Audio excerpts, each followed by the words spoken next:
Hi, and welcome to this tutorial of Siera, where we're going to talk about creating a credential definition.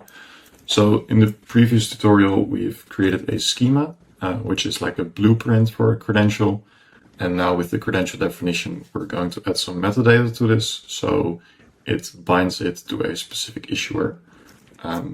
So for this, we have the subcommand credential definition. And here we have the same subcommands as for the schema, which is create and list. So create takes the schema ID, a tag, whether it supports revocation, the revocation registry size, and that's it.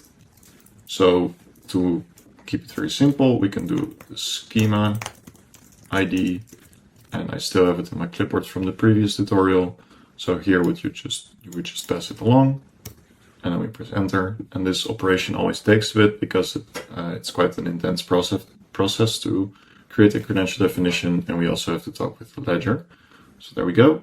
Now we have the credential definition, and here if we do Siera credential definition list with this specific ID, then we should get this information back, which is the ID, the schema ID that's used, the tag. If none is specified, it will just use the default tag, the type, which is CL, and the version. And that is how you register a credential definition.